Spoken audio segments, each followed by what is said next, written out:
Hello guys, welcome back to another Lumley trading video. In this one I'm going to be doing some in-depth stock analysis on Aeroclean technology, ticker AERC.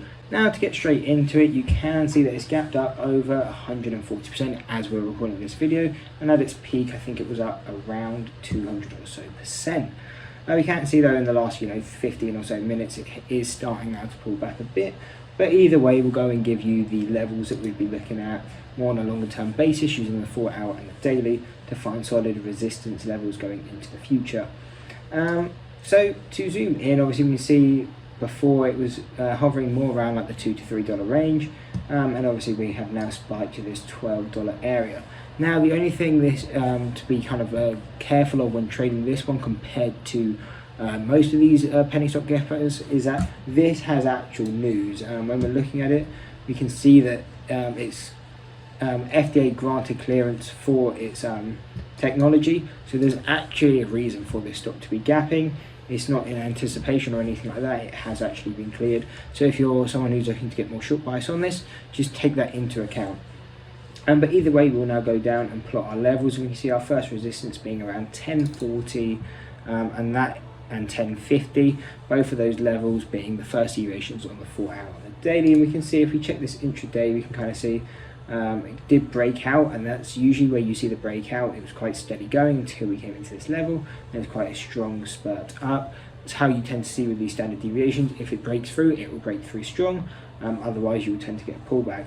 But now we can see we're pulling back, and that's why this level is now being used as support.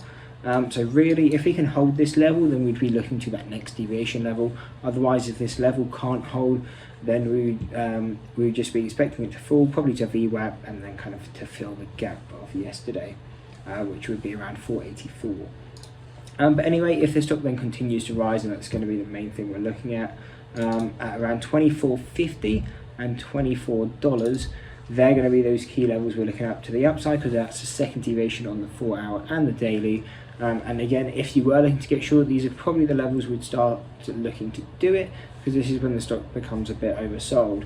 But again, take into account it is moving on quite strong news, so it could definitely stay up at these levels for longer, and may even be justified to stay in this level depending on how much revenue that can bring in for its future earnings.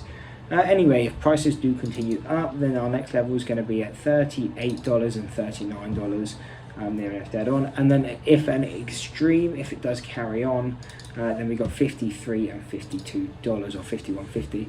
But remember, this stock, if we go back a year, it did do a previous quite large move before, and if we go on to maybe a 3 year, we can see, yeah, obviously before it was valued quite high. At peak it was at 117, so this stock does definitely have room to move, but since then it has kind of died off, so it could be a repeat pattern of this. If we come up to this even $11 level, then the 24s, and then we kind of just sell off again. We don't know, but that's always just part of the trading pattern, see what's happened before. But either way, these are going to be our key levels. Now if the stock kind of it's finished its move now and it's just going to start falling, what are going to be our levels? Well, obviously yesterday gap fill at 484, that is going to be the level to the downside, kind of one of the key ones that we're looking at. Probably be easier to plot over on this side. And really that's going to be the key level. If it goes down further than that though, then we're going to have the half deviation at around 325.